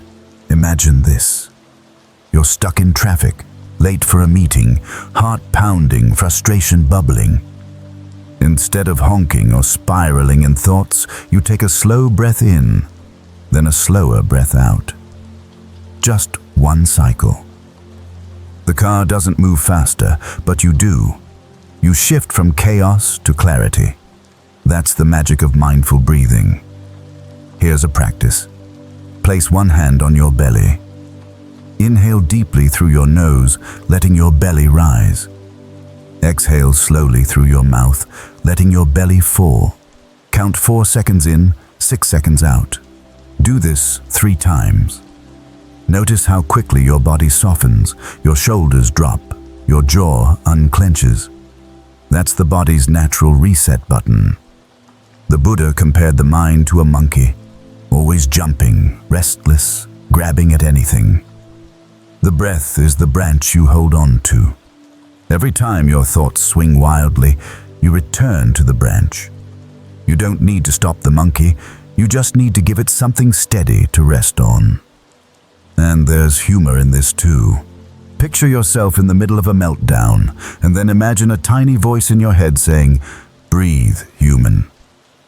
As silly as it sounds, sometimes that's exactly what we need, just to be reminded we have air. Let's pause right here together. Close your eyes if you can. Inhale slowly, feeling the air fill your lungs. Hold for a moment. Now exhale, letting it all go. Do it again. Inhale calm. Exhale tension. Notice how even a few breaths change the way your body feels. I'd love to know, have you ever used your breath to calm yourself in a stressful moment? Share it in the comments. Your story might help someone else remember to breathe when they need it most. When breath becomes your anchor, life feels different. You're no longer pulled around by every thought or emotion. You carry a tool that's always with you, always free, always ready. That tool doesn't stop storms from coming, but it keeps you steady while they pass. Take one last breath with me now. Inhale presence, exhale distraction. Feel the stillness settle in. Because once you've anchored yourself in the breath, the next lesson is learning how to let go. Gently, like releasing an old weight you no longer need to carry. And that's where we'll go next. Letting go. Gently. Letting go is one of the hardest lessons to learn. We hold on tightly sometimes to people, sometimes to memories, sometimes to expectations of how life should be. The tighter we grip, the more it hurts when things inevitably change. Buddhism teaches that freedom comes not from clinging, but from releasing with gentleness. Letting go is not throwing things away in anger, it's opening your hand and allowing what no longer serves you to drift off like a leaf carried downstream. Think of a snake shedding its skin. It doesn't fight or panic. It simply outgrows what once fit. The skin falls away, and the snake continues, renewed. We too outgrow certain roles, relationships, even versions of ourselves. Trying to squeeze back into them only creates suffering. Letting go allows us to move forward lighter, freer. Maybe you've experienced this in relationships, holding on to someone who's moved on, or clinging to a friendship that no longer nourishes you, can feel like dragging heavy chains. At first, letting go feels impossible. It feels like losing part of yourself. But in time, you realize you are carrying weight you didn't need. The release becomes relief. The Buddha said, "You only lose what you cling to." That truth stings, but it also liberates. Clinging creates the pain. Release creates the peace. When you let go of control, of the need to always be right, of the demand that life fit your script, space opens up. In that space, calmness grows. Here's a practice.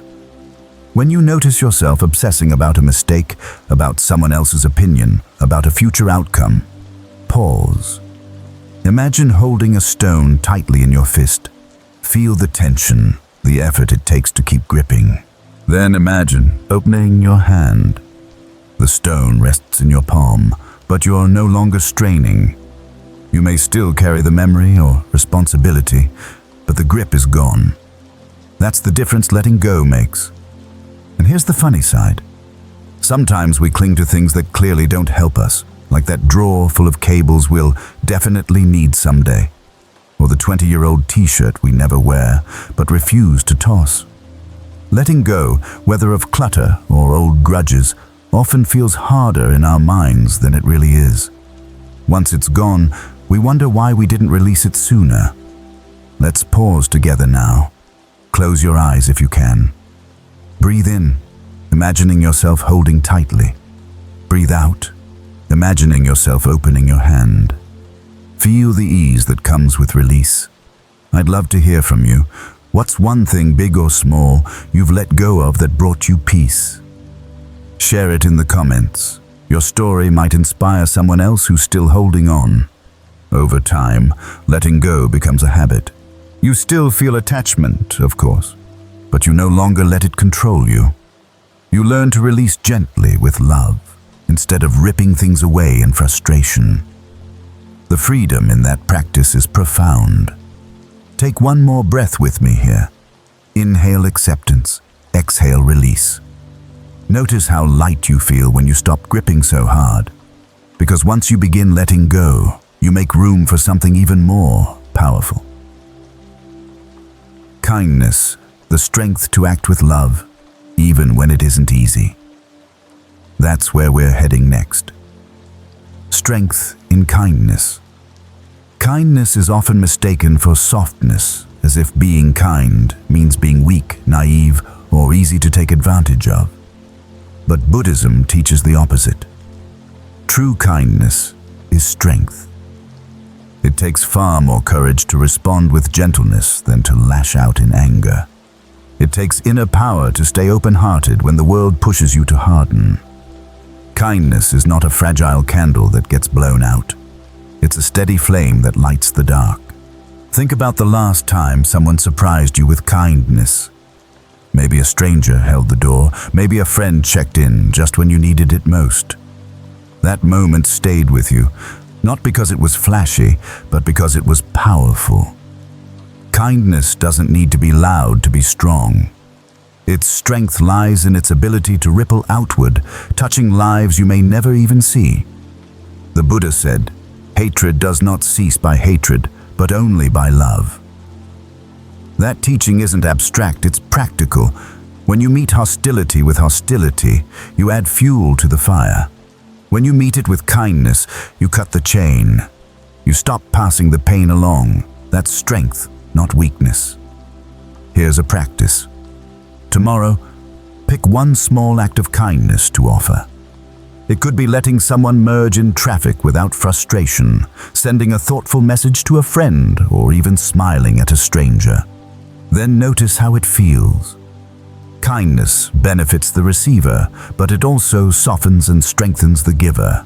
You feel lighter, calmer, more connected. Kindness also extends inward. We're often harshest with ourselves, replaying mistakes, criticizing every flaw. Practicing kindness toward yourself. Speaking gently to your own mind, forgiving your own stumbles is one of the bravest things you can do. When you treat yourself with compassion, you stop leaking anger into the world. And let's add some humor here. Imagine if kindness were a superhero power. Your costume isn't flashy, you just show up with snacks, good listening skills, and an endless supply of patience. People underestimate you until they realize your kindness has disarmed more conflicts than fists ever could. Let's pause now. Close your eyes if you can. Breathe in slowly, and as you exhale, imagine offering kindness like warm light. Picture it radiating out from you, touching the people around you, even the ones who frustrate you. Feel how your body relaxes when you choose kindness instead of tension. I'd love to know, what's one act of kindness that's left a lasting impact on you, whether you gave it or received it? Share it in the comments. Your story might inspire someone else to choose kindness today. Over time, practicing kindness builds resilience. It keeps you strong in the face of cruelty, steady in the face of chaos. Kindness reminds you that your humanity is your power, not something to hide. Take one more deep breath here. Inhale courage, exhale kindness. Feel yourself stronger, not in spite of your gentleness, but because of it. Because once you understand the strength of kindness, the next lesson unfolds naturally. Learning to find joy in what you already have, to embrace the beauty of enough. That's where we'll go next. Joy of enough. We live in a culture that constantly whispers, more. More money, more followers, more stuff. The chase never ends. But Buddhism flips that script with a radical idea. Joy is found not in more, but in enough. Enough is a place of balance, a place where contentment grows. When you recognize that you already have what you need to live peacefully, you step off the treadmill of endless craving. Think about it. How many times have you reached a goal, bought the new thing, achieved the milestone only to feel the itch for the next one almost immediately? It's like chasing the horizon. No matter how fast you run, it always moves away. The joy of enough is realizing you don't have to run anymore. You can stop, look around, and actually enjoy where you are. The Buddha said, health is the greatest gift, contentment the greatest wealth, faithfulness the best relationship. Notice what he didn't say. He didn't call wealth the greatest gift, or power, or fame. Contentment, the ability to rest in enough, was the real treasure. Here's a practice. Pause right now and name 3 things you already have that bring you joy. It could be your health, a loyal friend, the roof over your head, or the simple gift of breath. Notice how saying them out loud changes the way your body feels. Contentment isn't about ignoring what's missing, it's about honoring what's present. Imagine you're eating your favorite meal. You savor the flavors, feel nourished, feel satisfied. Then someone offers you a second plate. If you force yourself to eat it just because it's there, you end up uncomfortable. That's what life is like when we push past enough. More isn't always better. Sometimes it's just heavier. And there's humor in this too. Think about the closet packed full of clothes and the classic line, "I have nothing to wear." Or the fridge stuffed with food while you still say, "There's nothing to eat." We laugh because we know it's true. Sometimes enough is right in front of us, and we miss it because we're looking for more. Let's pause together. Close your eyes if you can. Breathe in slowly. As you exhale, whisper to yourself, "I have enough." Let that phrase settle in your body. Feel the relief that comes from not chasing, not striving, but simply resting. I'd love to hear from you. What's one area of your life where you've discovered the joy of enough? Share it in the comments. Your reflection might help someone else pause and realize they already have what they need. Over time, practicing contentment rewires the way you see life. You begin to notice the fullness of the present moment. Gratitude deepens, stress lightens, and the constant itch for more fades. You start to live with ease, not because you've given up ambition, but because you've learned how to stop letting ambition own you. Take one more deep breath here. Inhale sufficiency, exhale craving. Let yourself rest in the richness of enough. Because once you've discovered the joy of enough, the next step is seeing how deeply connected everything is. How your life, your choices, and your peace are woven into the larger web of existence. That's where we'll go next. Connected. Web. Everything is connected. That's not just a poetic idea. It's the foundation of Buddhist teaching. Every breath you take is tied to trees releasing oxygen. Every meal you eat comes from farmers, rain, soil, and sun. Every smile you give ripples through another person's day in ways you may never see. To live with awareness of this web is to understand that nothing stands alone, not even you. Think about the internet for a moment. You click one link and it opens a chain of connections you didn't expect. Life works the same way. A kind word to a stranger might ripple into their choice to be kind to someone else, which ripples again and again. The same is true for negativity. Every action you take, every word you speak, sends vibrations through the web of existence. The Buddha taught a dependent origination, the truth that all things arise together. Nothing exists in isolation. This isn't meant to overwhelm you, but to remind you that your life matters. Your choices matter.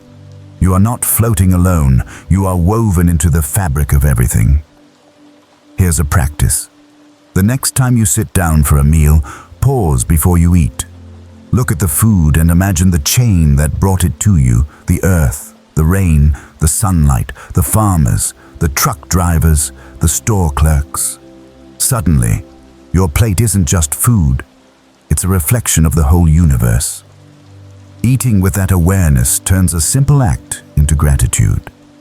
This perspective also changes how you treat people. When you recognize the web, you realize that hurting someone else eventually hurts you too, and helping someone else eventually circles back as help to you. Compassion becomes the natural response when you see the threads that connect us. And here's the humor in it. You know that awkward moment when you run into someone you thought was a stranger, and then you discover you have a mutual friend, or they know your cousin, or they work with your neighbor. The web shows itself in funny ways too. We're always more connected than we think. Let's pause together now. Breathe in, feeling the air fill your lungs. Exhale, remembering that this very breath is shared with trees, with animals, with people you'll never meet. You are part of the great exchange of life. I'd love to hear from you. What's one connection in your life that surprised you, that reminded you the world is smaller than it seems? Share it in the comments. Your story might help someone else see the threads they've overlooked. When you live with awareness of the web, isolation fades. You start to feel less alone, more supported, more responsible for the energy you send out. You realize that every act, no matter how small, ripples outward. Take one last breath here. Inhale connection, exhale separation. Feel yourself part of the vast, invisible net that holds all things. Because once you see the web clearly, the next lesson is learning how to walk through it with resilient peace. Unshaken, steady and calm even when the threads tremble. That's what we'll explore next. Resilient peace. Peace that depends on everything going your way isn't really peace. It's fragile, easily broken the moment life surprises you. Buddhism teaches a deeper kind of peace, one that doesn't depend on circumstances but on inner stability. This is resilient peace, the calm that remains even when the world shakes around you. Think of a mountain. Storms roll across its surface, winds whip around its peak, snow covers it in winter, and heat bakes it in summer. But the mountain doesn't move. It endures. Resilient peace works the same way. Life brings storms, arguments, disappointments, stress. But your core remains steady. The chaos touches the surface, but not your foundation. You've probably tasted this before. Maybe during a crisis, when everyone else was panicking, you found yourself oddly calm. Or maybe after a tough day, you stepped outside, looked at the sky, and suddenly felt still. That glimpse of peace wasn't an accident. It's what happens when you stop clinging and start trusting your inner ground. The Buddha said, "Peace comes from within." Do not seek it without chasing peace in external things. A perfect job, a flawless relationship, a quiet environment sets you up for disappointment. Those things change. True peace is built inside. It's resilient because no one can take it from you. Here's a practice. The next time you feel shaken, place both hands on your heart and breathe deeply. Imagine your breath flowing down into the earth, anchoring you like roots. Repeat silently, "I am steady," and let those words settle into your bones. The storm may still rage, but you'll feel the mountain inside you. Resilient peace doesn't mean ignoring problems. It means facing them without losing your center. Imagine being in a heated meeting. Instead of matching the energy, you hold your ground, speak calmly, and stay clear. That calm doesn't just help you, it influences everyone else. Peace is contagious, and here's the lighter side. Picture yourself as a duck floating on a pond. Above the water, you look calm and unbothered, gliding smoothly. Below the surface, your little feet might be paddling like crazy. That's okay. Peace doesn't mean you never work hard. It means you carry effort without thrashing. Let's pause together now. Close your eyes if you can. Inhale slowly. Exhale gently. Imagine yourself as a mountain, strong and unmoving. Storms may come, but they pass. You remain. Feel that resilience in your body. I'd love to know. What helps you find peace when life feels chaotic? Share it in the comments. Your wisdom could remind someone else that calm is possible, even in difficulty. Over time, resilience becomes second nature. The waves still rise, but they don't drag you under. You respond to life from stability, not from panic. That's the kind of peace that lasts. Take one more breath with me now. Inhale strength. Exhale calm. Let yourself rest in the steady core that nothing outside can disturb. And with this resilient peace, we come close to the final step in our journey. A gentle farewell that gathers all these lessons, softens the heart, and guides us toward rest. That's where we'll go next. Gentle farewell. As this journey comes to a close, let's slow down together. We've traveled through storms and silence, through shadows and gratitude, through lessons of patience, kindness, and peace. Each step has been a reminder that calm isn't found somewhere out there. It's cultivated inside you, moment by moment. Tonight, we gather all these teachings and let them rest quietly in the heart, like embers glowing after a long fire. Think of the past few sections as beads on a string. Each one carries its own meaning, but when threaded together, they form something whole, a necklace you can carry with you wherever you go. Firm purposes gave you direction. Untouchable calm gave you strength. Compassion and kindness opened your heart. Simplicity and gratitude lightened your load. And resilience anchored you like a mountain. Now, at the end, you don't need to hold them all tightly. You simply let them sink in. Gently, like seeds planted deep in the soil. The Buddha said, "Peace comes from within. Do not seek it without." That's what this entire journey has been pointing to. Peace is not a prize you chase. It's a quiet home inside you, one you can return to again and again, even when the world pulls, even when the noise rises, even when storms surround you. You know the way back now. Here's a simple practice for tonight. As you lie down to rest, place one hand on your heart and one on your belly. Feel the rise and fall of your breath. With each inhale, whisper silently, "I am safe." With each exhale, "I am at peace." Let the rhythm of your body carry you into sleep. You don't need to solve, fix, or chase anything. Just breathe and let the lessons settle. And let's add a touch of lightness, because even in farewells, humor softens the moment. Picture your mind like a noisy roommate who's been talking non-stop all day. Tonight, you simply smile, hand them a cup of tea and say, "Shh, it's bedtime now." Even the busiest thoughts quiet down when you treat them with gentle care. I'd love to know which teaching along this journey spoke to you most deeply. Was it learning to pause before reacting, or discovering the strength in kindness, or maybe the joy of enough? Share it in the comments. Your reflection may be the thread that connects someone else to their own peace. Take one more slow breath with me now. Inhale softness. Exhale release. Imagine your body sinking into rest, like a stone settling gently at the bottom of a calm lake. The ripples fade, the water clears, and everything grows still. If this journey has touched you, don't forget to like, share, and subscribe. And if you want to keep traveling with me, hit the notification bell so you'll know when the next story arrives. And speaking of what comes next, our upcoming video will guide you into another gentle path, the Zen art of letting the world be. It will pick up where we leave off tonight, helping you lean even more fully into surrender and trust. For now, dim the lights a little lower, let your breath slow a little deeper, and allow these words to fade into silence. You've walked far enough tonight. Rest in the peace you've built inside. End of script. Sweet dream.